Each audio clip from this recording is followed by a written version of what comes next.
These guys haven't got the damage for this phase. They're getting carried. Is that a Scourge heal? It's not blind. I'm going to whisper the heal Scourge. How are they not getting They're this? going to be here all day. Don't have the Are they boost. using heal electric. Need to Scourge? change bosses. Still Are they all blind?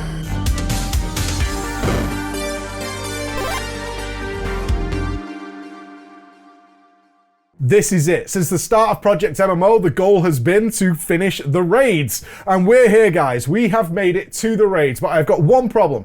I cannot stand filming here anymore. I'm not joking.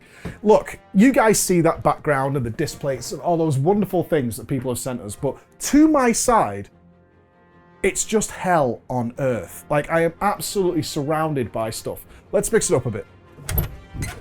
Here's the thing. I want to make sure you get the best video possible. So we haven't explained the rules of what this is going to involve. Let's start with rule number 1. We're going to raid everything blind. That means we're going to get a group of people who thankfully came along for me along this journey. They're going to come into this raid knowing nothing about it whatsoever. Now, that is going to give me the most fun experience for myself, but also, more importantly, figure out how the devs found out what was good about their raids and then implemented them into the raids going forward without just reading a guide of boss mechanics.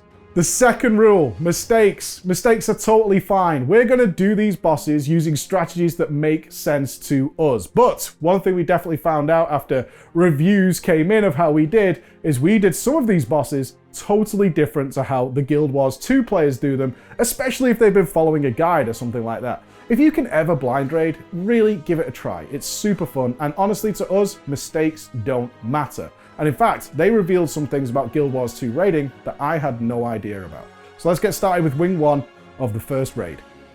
In we stepped. I managed to assemble a team of 10 people who had never done the raid before. Some of them were old school Guild Wars players who simply have never raided, and many of them were players who made new characters along with me and were ready to step inside. So into the jungle we stepped, not knowing what to find. They did the age-old, very safe bet. They gave us the bosses to fight as trash, and then we would fight all of them individually. These 3 bosses, green, blue, and red. We sort of walked through them and just smashed them to pieces, but the red one, this exposed 2 things. 1, we have no idea what we're doing, and group comp is very, very important in Guild Wars 2. It's basically the reverse of what Blizzard has done in the past with trying to do the bring the player, not the class thing. It's very, very important because we couldn't damage this thing.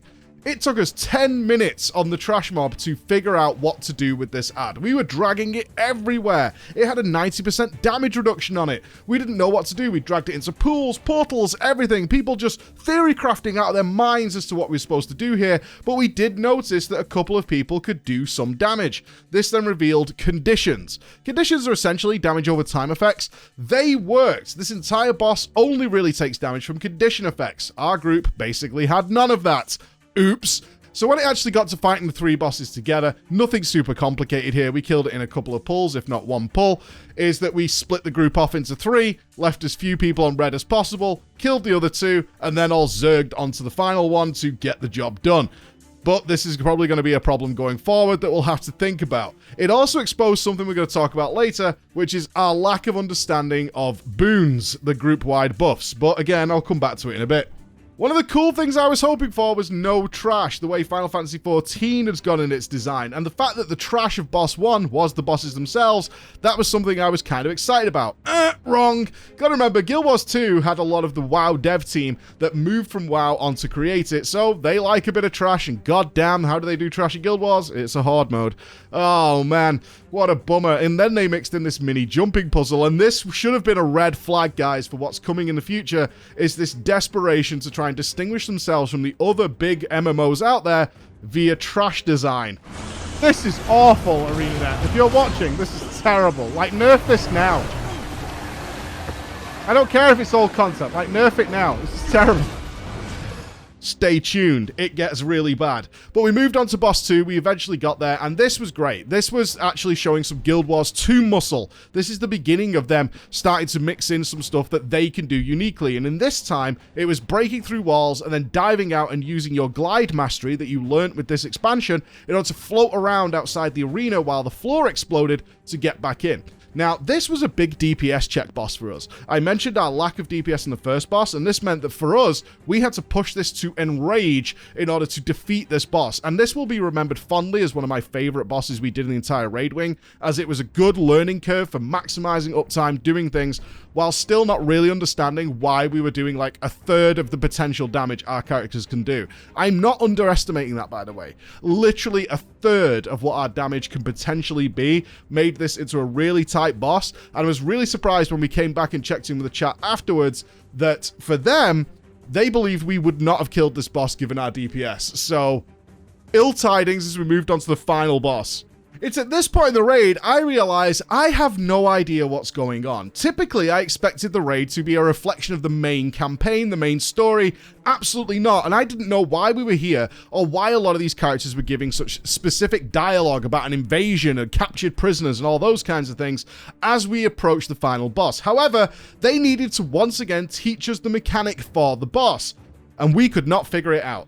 This involved using a bomb to toss yourself to other parts of the arena. So they set up a little trash thing where you could throw a bomb in order to throw the raid across the valley in order to reach the other side. Seems simple enough, yet we didn't get it at all. The way they did this was had this marked platform on the floor, and then they put an invincible NPC that was constantly throwing bombs at people. Now, typically, once you got this bomb, you got an extra action button, meaning you could throw the bomb back. So we tried everything, throwing the bomb back at the NPC, throwing it at the trash on the other side.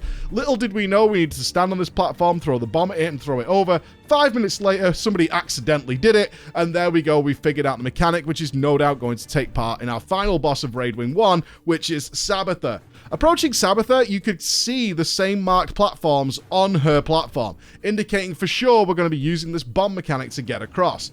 Enter into the arena, and what a tremendous fight. What a really, really great end boss of Raid Wing 1, which only contained 3 bosses. But we noticed some similarities here.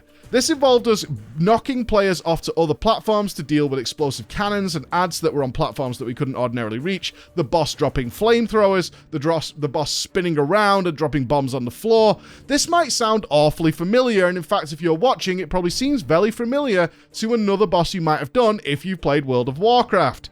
This fight is very reminiscent of a World of Warcraft fight. Now, I hate to suggest that World of Warcraft might have been inspired by Guild Wars 2, because that's definitely not the case.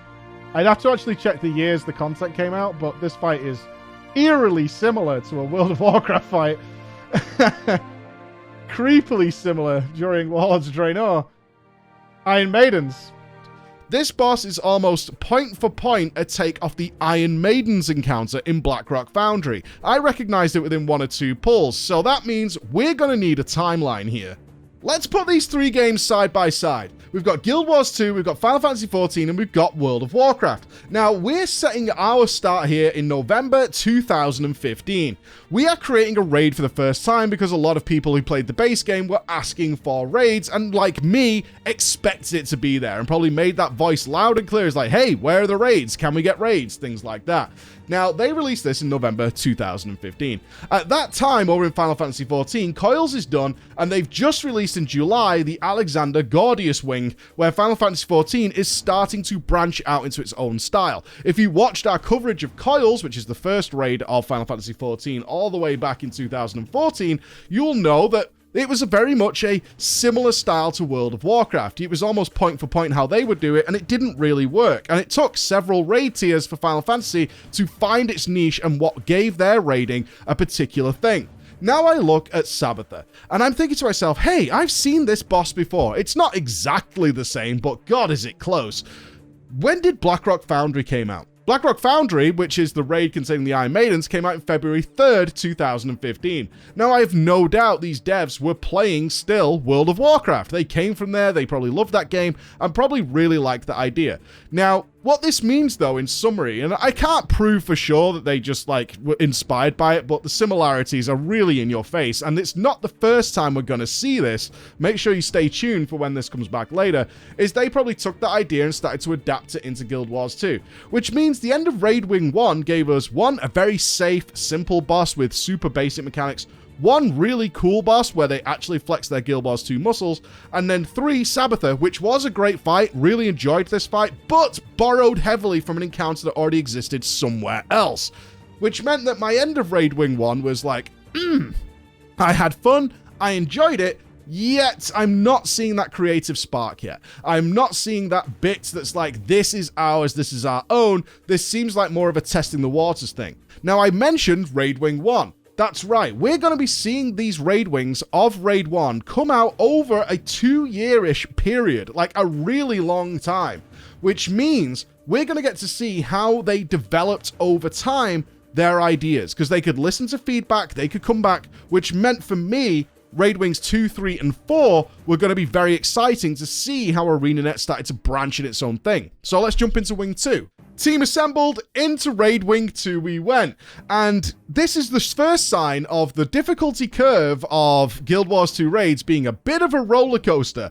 The first boss, this was a big giant sloth creature, was easily the hardest we did this Raid Wing, and the best, in my opinion. I loved this boss so much. It involved a cycle of people, a lot of teamwork, of turning into a worm, clearing a pathway for people to get through, then you were debuffed, so you couldn't do it again, you couldn't just assign one person to do it, so you had to hand that baton to somebody else, and it all had to happen very, very quickly, while simultaneously the raid was dragging the boss through the new safe area, clearing this poison for everybody else, and constantly nuking it down, while the boss gained extra mechanics. Sure, you could say this is like a Grobulus copy from Naxxramas, but really it was done in such a much better, much more interesting way that it felt very Guild Wars and not similar to Sabetha where they ripped it off from someone else. This was a great kill. We had to plan percentage transitions, all sorts of stuff to keep it going, while also cycling through these players every minute or so to make sure the platform was super clear and making sure our position let other people get clear because the worms could be friendly fired, which means you could kill the people who were making the room safe for you. Absolutely adored this boss. This was so fun. This next boss is so absurd, I need to show you a diagram. Let me explain this to you, right? First of all, no one in the history of MMOs has ever done an ad fight properly. They always suck. Some of them have got like okay, but never have they been any good. But let me just explain this to you as an idea. First, we have a fort. Our fort, from the top down. Now ads are going to come in from here, here, and here. Our goal is to protect the prisoner. The raid fights here. And then, of course, I, as the champion, are going to be right in the middle of all the action. This all seems pretty good, right? We're all going to fight here. We're going to protect the princess. But here's the thing. There's another element to this fight. And this guy is a mortar man. Do you see the problem with where mortar man is compared to the rest of the raid? Now, how do we deal with mortar man? Well, we have a jump platform right here that'll take us all the way to mortar man. And we have to do this periodically throughout the fight. In fact, so periodically that basically someone has to stay out here. Now, who's best suited for this job? So I spent the entire duration of this encounter out here killing this guy over and over again. And yes, I can go back.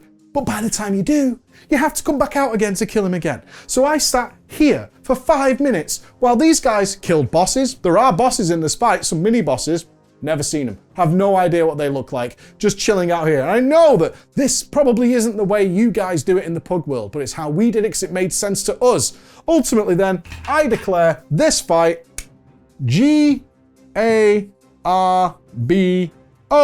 Garbo, because I have absolutely no idea what the hell goes on with it. And I know what you're thinking, Mike, if you just had better players, if you just had more skill. Well, have I got the answer for you? And that's today's sponsor, Skillshare. Skillshare. Skillshare is the easy-to-use website where you can get really curated, top-quality guides you can't find anywhere else on improving your education in very specific areas. We've been dividing this up amongst the team because we're all self-taught. I hired people for my business who I trust implicitly. That doesn't mean they had all the wealth of knowledge that comes with years and years of experience, especially in a field that didn't exist when I started getting into YouTube, and Twitch.tv didn't exist when I started live streaming. So this has been a valuable tool for me, especially looking at time management. And although I have a degree in international economics, I have been out of the education game for so long that Skillshare has provided me with the tools so I can look at my time management and the modern day business approaches to keeping my business running. Over on the rest of the team, they've been improving their ability to video edit, integrate with the new social media things. All those things are available in Skillshare, and Skillshare is offering you the first 1,000 people to click our link down below will get access to a free trial with Skillshare so you can improve yourself and grow in your own industry, or perhaps you're looking to become self-employed as well like I am and get out of the rat race of working for a company and are just looking to learn those skills without having to go and do some lengthy studying. This is a good opportunity for you guys to utilize this tool. That's why we've partnered with Skillshare. We're using it, we really like it, and we think you guys can benefit from it too. So click that link down below. First 1,000, a free trial, no commitment whatsoever, to check it out and improve yourself, get better, and get up to date with modern knowledge. With that stupid 4 out of the way then, it was up to the final boss of this raid wing, Matthias. Now, I know I'm going to get some kickback from the Guild Wars 2 community here who seemingly love this boss. Not a fan. Not a fan at all. I am never a big fan of bosses where the first phase or the first minute of the fight is the hardest, but that is what it did. This is a boss that actually revealed a new mechanic to us that we didn't know about, and that was that players could put down reflect bubbles that actually reflect mechanics back at bosses. Had no idea about this until this boss, when we could not figure out what the hell to do with a boss that was just channeling things in with a shield that made it immune to damage. So, several reading of tooltips later and all our players going through their abilities, we tried reflect bubbles, and then we found out that like 4 of our players could do it, which meant we nullified this. Also had a good idea with different types of debuffs that you need to go and cleanse in a fountain, debuffs that meant you just had to move out of the group and not cover the fountains, that looked very similar while managing these things. But as I said, Phase 1 was easily the hardest. There was so much going on in that Phase 1 from the get-go that when the boss transitioned to its second and third phase, we just killed it. That was it. Pretty much the first time we'd seen this transition, the boss died, leaving a very deflated feeling in all of our raiders who were looking forward to a good end boss like we had with Sabetha in Raid Wing 1. And it also felt very strange considering the hour or so we had put into Slothazor. We had two-shot a fort campaign, which we were all pretty bored in, and then a sort of a deflating final boss to go into this Raid Wing. Again, this mix-up, and still I would say, finding the niche for Guild Wars was being mixed and mashed, because yes, we've utilized this reflect mechanic, but once you've sussed that, it's kind of done, and the rest of the boss plays out pretty much on a YOLO strategy, where it's like, avoid things and you'll be fine. Little disappointed in the end of this fight, despite the fact that this fight is very beloved by Guild Wars 2 fans. So this means they've got far more information, as Raid Wing 3 is not going to come out till June 2016. Remember, Raid Wing 1 came out in November 2015. So this is the one I'm more excited about, as they've had so much time to start development fresh based on the feedback of the first raid. So let's see how that went. So now we're here. Raid Wing 3. It's been a year since the first Raid Wing came out. They've got the feedback. They know what players love and what they don't love about it. And this is what we found out after we completed the raid. Nobody took part. The participation rate in the Guild Wars 2 raids is astronomically low compared to the investment and time and resources that go into creating this content. And we know after our interview with Ian Hazakostas, resources just aren't finite. So now we start to see them try and carve their own path. Try and find the way for Guild Wars 2 raids to appeal to Guild Wars 2 players. This is a noble goal, because if you're going to spend the time and the resources and the money to create something like a big raid, you need the players to take part in it. And so far, that's not happening. So their solution, their big solution to get people in, was an escort quest. I'm not joking. The first boss is an escort quest. I was gobsmacked when this first happened. And it's not only that, but you need certain masteries to get through it. And you have to wait, and it's annoying, and it's frustrating. You have to babysit an NPC, and I have no idea how this happened. But I hate it, and I never want to do it again. This is the worst escort in history. This is a very interesting choice by ArenaNet. Like, okay. And I kind of feel that it's just because they wanted to make people get the masteries. Yeah, can you believe they started the new raid with an escort mission? That's crazy. The Construct. God damn, this was great. This is the first time ever in a raid I've seen a boss that does different mechanics if you don't do one of them correctly.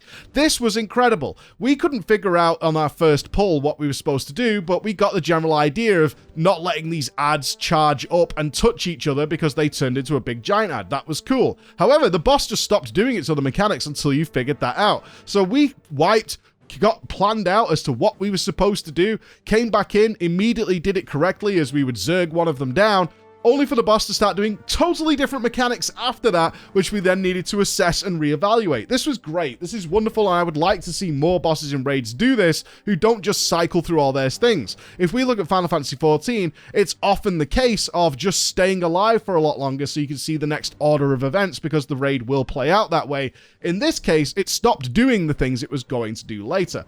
This was probably one of my favorite fights in the entire raid series of all 13 bosses. This is up there with the others. This fight was great. It took so much coordination between players, prioritizing people as to which ads they were going to kill while the other team dealt with other things, figuring out exactly how we were supposed to debuff the boss. And not only that, this showed a really cool progress of the team being able to do this so quickly once we had practiced and understood the encounter that we essentially beat the crap out of it by the finish line. That means that this boss took us from kicking our ass to us kicking its ass through mechanical progress, learning, testing, trying different things out to make us feel like we were in complete control. That is the best form of raid progress that I can find, is where you seize this fight by the balls, then you've got it in charge, and the Construct remains as one of my favorite bosses in the entire raid wing. Great job here by ArenaNet. It gets worse. I mean that. Seriously, it gets worse. It seems to me that the Guild Wars 2 devs thought that, let's do a new twist on trash. World of Warcraft does its trash. Final Fantasy XIV by this point was starting to eliminate trash entirely from its encounters. But they looked at how to again appeal to the Guild Wars 2 players. And one thing Guild Wars 2 does better than any of the others is puzzles. Things like jumping puzzles, things like going around and solving clues in order to get a big reward. So instead of trash, they decided to create something called the Twisted Castle. And look at me in the eye, ArenaNet. Did you have anybody who hadn't built this thing try and do it and decide it was a fun experience? If I was to describe the Twisted Castle to you, it's a series of labyrinths and teleporters and rooms to click buttons. And button 1 opens something over there, and button 2 opens something over there. And you've got to divide the group. You've got to go in different areas. You've got to go in different directions. Not only that, it mixes it with weeping angels. If you don't look at them, then they chase you down and they kill you. They have a giant statue in the middle of the room, which we didn't even know about at the time, that if you're looking at it, drives you insane, putting a time limit on our team to complete this. Not only that, they decided to put invisible platforms in there. So your whole raid team is running across a stone floor, and then suddenly they all fall to their deaths. This isn't a boss. There's no reward for finishing it. It's just to get to the next boss. There are a lot of ways to carve your own niche in the raiding environment. This ain't it. No, watch your step. Something feels out of place here. Oh, god damn it! Now for the final boss, and I was not ready, as one of the strengths of Guild Wars 2, one of its most powerful strengths that it has over any of the other MMOs we've played, is its animations. Its animations, even when the enemies are on such a grand scale, are absolutely perfect. They don't float across the floor like World of Warcraft. They're not essentially in the background doing clear telegraphs like they do in FF. They're so smooth and so slick that when I saw this boss, and this is why raiding blind is so fantastic, because you have no idea things like this are going to happen. Seeing Xera raise up into the sky and be this huge domineering force that is swooping around and fitting the theme of this mind-controlling monster was absolutely tremendous. Oh, she's got no health. Okay, we win. Oh, shit! We Final Fantasy! Okay. And there's nothing you... God damn, I love this fight. It was just one of those that put your heart in your mouth when Xera rose up. And the fact that you need so many pulls to get this boss down and figure out what's happening, that almost becomes secondary, and occasionally you just glance to see how slick and nice it is to see that boss swooping around the platforms you're fighting on. But also, great design. One of my big favorite types of raid fights is breaking the team up into doing different tasks. This allows so much fun again with human players. We have Team 1, we have Team 2. Who's going to win this time in the little race they need to do? in order to get back to the platforms, and then you form this little bond, and this is where our team really started to come together, and we started to really get to know each other. I loved this so much. Xera was a fight where we have to split off, do tasks, come together. We had to figure out tanking, which we then realized was based on toughness, like literally a stat you have becomes the stat tank. So if you stack so much stamina in another game, if you have the highest stamina out of the group, you become the tank. And having the tank having to do a lot of control. Now, this is one of those fights that we did totally differently to what is considered the normal way to do it. It obviously made so much sense to us to do it this way, and it obviously worked. We managed to kill it. And the biggest killer on this fight, which again created a lot of laughs and definitely some frustration along the way, was simply jumping between platforms. During its intermission phase, where you have to click things and just jump between the 6 platforms, people just not hitting it, falling to their deaths, including me sometimes, because sometimes it bugged, sometimes it didn't lift you up high enough, sometimes you just were crap. All those kind of things were what went on here, which were fun. Super fun. It's like, oh my god, we lost another one. And it also punished you very heavily, which is a theme they're going to introduce later on. This is probably my favorite fight that we did throughout the entire raid. I would rate Xera really high at number 1 or 2. Absolutely tremendous visually, and I think this is also where they kind of cemented it. It's like, oh, this is what we're good at. We're so good at this, and we can make this work. The only downside to this fight is this is the first time they forced a mandatory grind onto the players wanting to raid. In order to do this fight, you have to have a level 5 mastery. Now, that took me about 2 days to farm out. Thankfully, I got the warnings like, hey, you cannot do Raid Wing 3 without having this mastery. So it did put a bit of a break into our progress while we had all the players go and grind this thing out. Again, about 2 days, and also gave us that opportunity to find the efficient ways of grinding out these masteries. I'm never a big fan of mandatory grinds in order to do the content you want to do. Definitely Erode World of Warcraft went on for a while, and it wasn't a big fan. Thankfully, that is now removed in Dragonflight. Yet still, this was a little bit of a red flag to, okay, are they going to repeat this? Is this going to be a Raid Wing 4 kind of thing? So let's go and find out. We're entering the final raid wing. I still don't understand the story of whatever the hell is supposed to be happening in this raid, but I don't care right now. I faced some massively cool bosses. Our team is feeling united. They're feeling strong, and we're ready to tackle the final raid wing. So this came out in February 2017. Remember, the first raid wing of this raid came out in November 2015. They've had a ton of time to really show off, but they've made some missteps. We've had escort missions. We've had very weird, tedious trash in the Twisted Castle. So raid wing 4 had me kind of worried, because we also had that mandatory grind for Xera, as to what this raid was going to present to us as their thing. So in we stepped, and our first fight is the first raid fight, guys, that we've done out of all these raid bosses that we didn't fully do in a way we were comfortable with. This was a fight where definitely we didn't understand certain mechanics, and we just managed to sort of kill it. Our DPS has definitely gone up. Let's talk about these boons for a second. I mentioned it earlier. So in Guild Wars 2, they very heavily leaned into group composition. There's a video in that somewhere as to which is the best way of going about it. What this means is that you can gain enormous DPS for your group. You have to create subgroups, and this means that your buffs will prioritize the people in those subgroups. Typically, with a 10-man raid, you put 5 in subgroup 1, 5 in subgroup 2, and you make sure that both of those groups have these required buffs in them, meaning there's a lot of mandatory buff requirements in each of those groups to make sure you're meeting that potential. However, that potential literally triples your DPS if you get it correctly, meaning that a lot of these bosses, if you go back, and I have checked now how the normal pugs do them, actually kill them in like a third or even less time than we are killing them. And seeing mechanics, or skipping mechanics I should say, that we're doing as mandatory normal parts of this fight, because they kill the bosses so damn fast that they don't even see those things going on. This really kind of grinds my gears. I don't know in any MMO or even any RPG that I should be a third of my potential because X isn't stood next to me somewhere. I like being more powerful in a group, but being so much weaker if we don't have required mandatory buff, that doesn't really sit well with me, especially when it leads to bosses either being completely trivial or being much, much more complicated affairs. With that being said, Cairn, the first boss, had a slowing mechanic and an extraction button to move around, soaked some pools, some people got debuffs, so that ticked down and did a lot of damage if it stood near people, so we had them go and stand miles away, that kind of thing, and we just sort of killed this boss. We limped through it. I haven't got much to say. It is what it is. After that, though, once again with the weird trash. Whatever this thing is of companies trying to differentiate themselves or find their niche by putting in strange little trash encounters. And a little pre-warning, guys, we have now begun our project into Destiny 2 to complete their raids. They're doing the same thing! Oh my god, stop pissing about and just get rid of the trash. Praise be to FF14 for realizing that.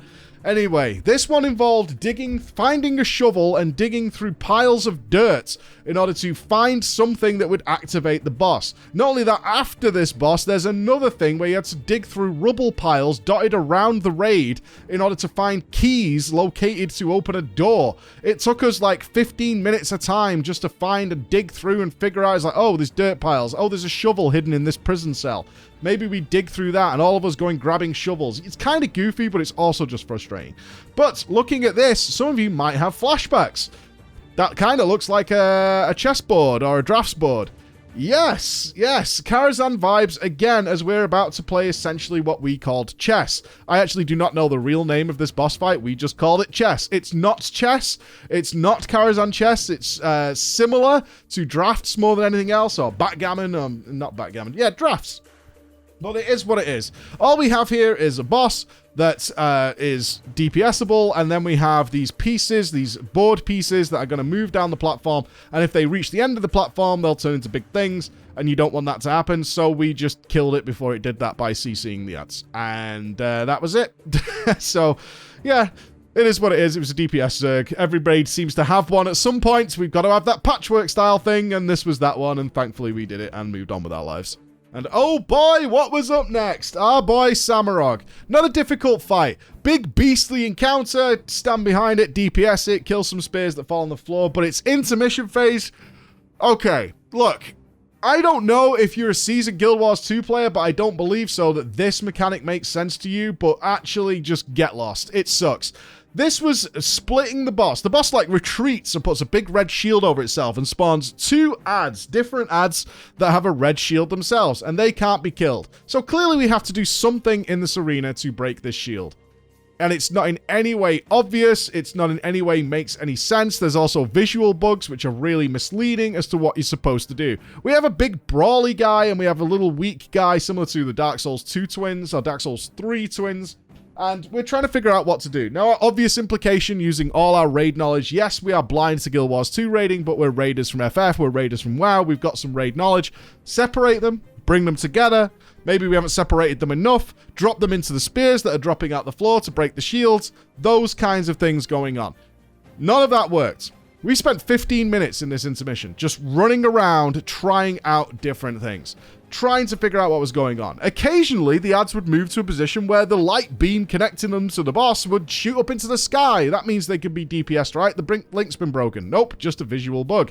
And we're just wandering around, and everybody's just typing because it's not dangerous. They're just fixating people, so you just run away, trying to figure it out, like, maybe we do this. Maybe we need to be in the exact corners of the room. Maybe do something else. And then occasionally, we would try and move them towards the boss. Maybe we stacked them on top of each other with the boss. Maybe we put all three together, something along those lines. And we would put them in the shield and nothing would happen. And then accidentally, as all these things are, accidentally, you have to put the small ad right on top of the boss. It's not good enough to be just inside the shield. You have to be on top of the boss and suddenly the shield is removed on the ad that's outside. And that's how you figure this out.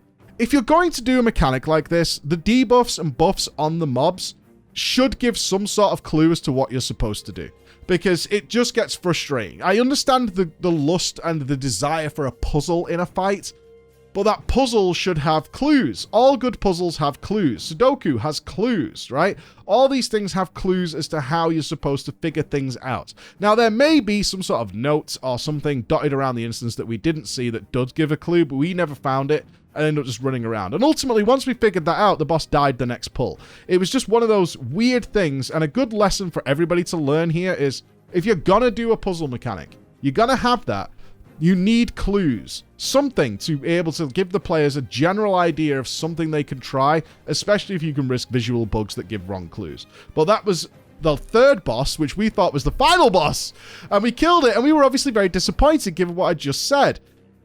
It is not the final boss. The instance kept going. So, one more to go. In the middle of the room stood a prison cell, a prisoner who I had no idea who he was, sitting on his own in the middle of a platform that we had to glide down to, meaning that this final raid wing actually contained 4 bosses. Again, the joys of going blind is you have no idea how many bosses are in the raid. All previous raid wings had 3. This one has 4. And in we went, doing a pull, and then it got very, very interesting with this fight. Very interesting. We went into Deimos, and Deimos' first phase had us doing something like teleporting people down into a different area in order to deal with mechanics in a different world. All right, very cool. Not something we haven't seen before in other fights, but very interesting. So we made the obvious decision. We divided our teams up into priority quadrants upstairs who had to deal with a constant ever-flowing stream of ads. Then we positioned 2 people to go downstairs. Note, this is not how this fight is done in normal raiding, but it made sense to us. And then figure out the chains to get a consistent clean phase 1. After that, a monstrous body appeared of the real Deimos, and into the real fight we got, which was very cool. This fight involved us, and I'm going to give a more mechanical breakdown here. This fight involved us having 2 things to deal with, which most raiders who are seasoned raiders hate: global timers and phase timers. A global timer is one that starts from when you pull the fight, and that means the boss will do certain mechanics on a set time following down. Remember, there's no boss mods, but you can recognize these types of mechanics where it will do sweeps and things like that, and they start from when the boss starts. However, it has a different set of timers. These are when the phase changes. When the phase changes, it will start a new set of timers, but the global timer will just keep going from the start of the fight, meaning you can start having overlapping mechanics if you get the transition wrong. That can really mess you up with a fight that involves you having to stand in a shield, which everybody needs to be in, and also dealing with a mechanic that has a giant AoE circle that teleports people into different areas, and you don't want everybody teleporting down, at least we didn't, in order to deal with other mechanics. This also presented something else, which was hand kiting. I now know it's called that, but essentially the boss has targets the furthest away player and debuffs them to constantly spawn these deadly pools under the floor with little hands coming out, hence hand kiting. So you need this person outside of the room in order to constantly be kiting these things and controlling these pools, because if they fill the room up, then you've got nowhere to deal with the rest of the mechanics. And we couldn't get any idea how we were supposed to do this correctly, or if there was a class that was overpowered, if there was somebody who was great at it. I tried it for a period of time. We had people swap to like full-on healing restorative gear to just try and tank this immense amount of damage that they were taking all the time, especially since they didn't want to come into the middle to the protective shield, and they had to use special abilities to try and nullify the damage that was going out, but they got nasty dots.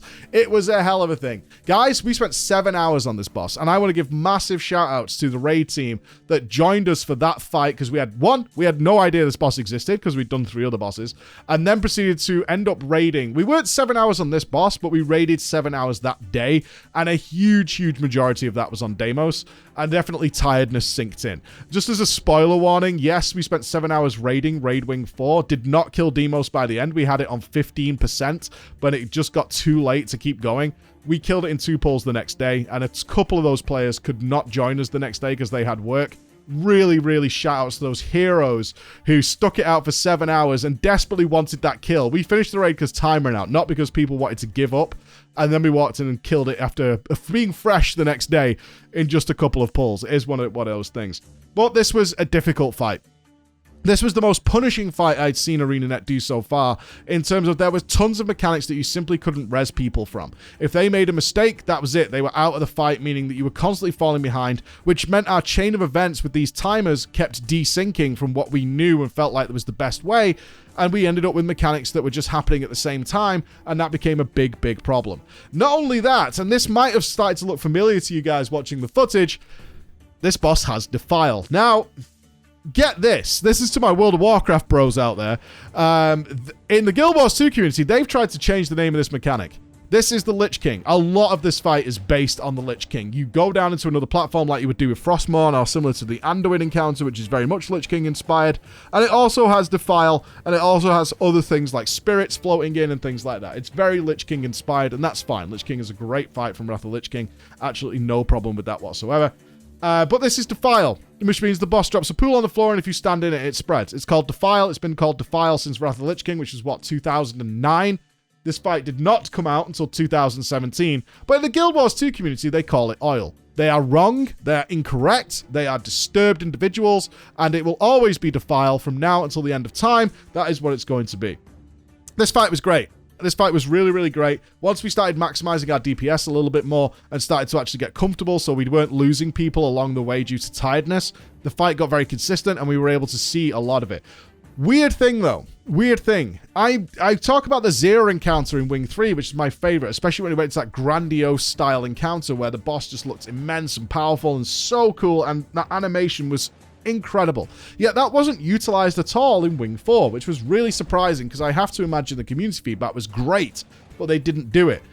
But they did. What they decided to do, almost as of like, well, people really like this, is at 10%, which we had no idea this would happen because after our 7 hours of raiding, we got to 15%.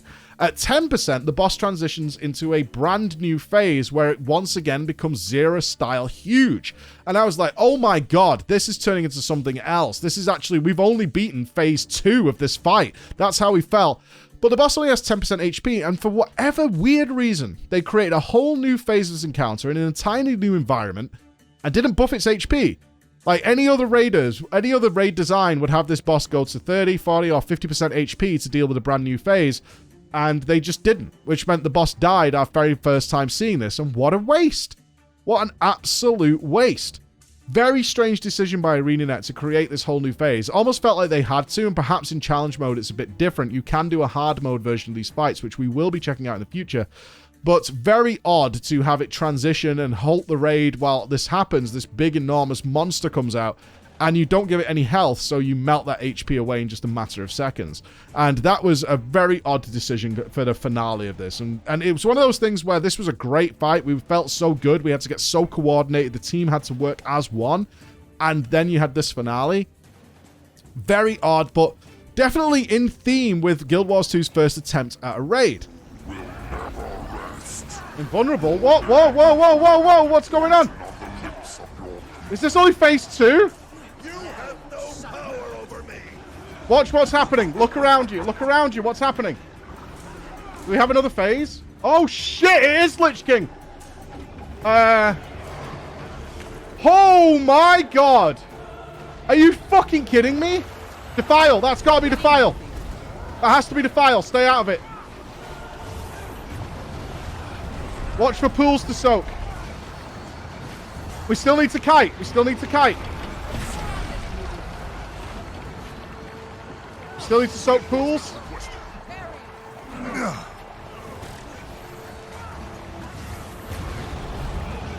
Getting help. Oh, God, I died.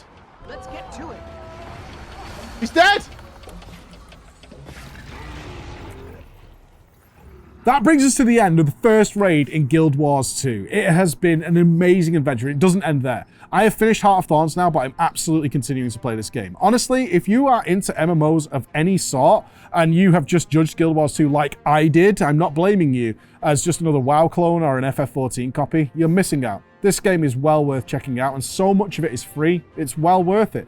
I'm going to move on to this, especially to see the next 3 raid wings, but more importantly, I want to see these strikes. They decided to move away from this raid encounter design. I get it. It didn't suit the Guild Wars 2 community. They tried many different things, but that's not what the players wanted. And so they've moved it off, and these sparks of genius. In summary of the raid, there are sparks of genius in here. The Xera encounter, the Deimos encounter, the Slothazor. These are great raid encounters that would fit, even though it was made all those years ago in like 2016, they would fit cleanly into modern day raiding in any other game, and I am super impressed with what they did. The problem is that it looks like to me, if I'm being honest, that a lot of the design reeks of desperation. Not a lot of people were playing it. We only found this out after we finished the raid, is that raid participation in Guild Wars 2 was really low. And so they tried to reinvent the wheel every single raid wing, which led to a confusing, muddled mess. And that's honestly not a harsh criticism. I see why they did it, but it does lead to a lot of confusion. The difficulty curve is all over the place. Some bosses are super easy, even though they should be hard. Some bosses are hard, but they should be easy. And we also have these weird ideas where I think they tried to utilize what made Guild Wars 2 special, which was the puzzles and all the extra content out there that they threw in instead of trash, which just did not work for me at all. And by judging from the community feedback, didn't work for them either. There's a lot to learn from what Guild Wars 2 did here. They tried everything. Reminds me very much of WoW's TBC design, where they threw everything at the wall, something stuck, Some things were just complete misses. That's what I see in the first attempt at raiding in Guild Wars 2. I can't wait to see where they go with this next. And if you're not trying this game out, it's well worth it. I'll see you again. Bye-bye. What are you doing right now on YouTube? So this will go on YouTube. Okay. Yeah, it's for I'm YouTube. okay for social. Yeah. You know what YouTube is though, right? So they decided... Let's do this again. The car started right behind me. I know.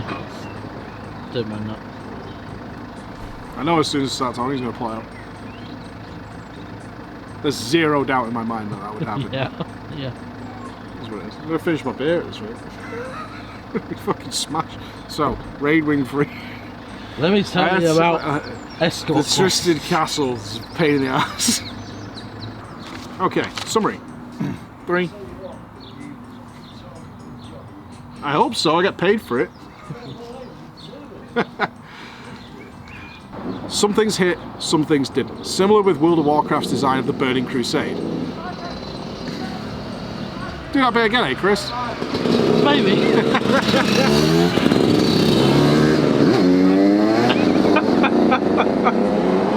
I got this for the outtakes, so I'll keep it. It's just sometimes it's just not your. It is a Sunday. We're recording this Sunday. on a Sunday. Everyone's out chilling and doing things. Maybe we'll get Dune buggies next.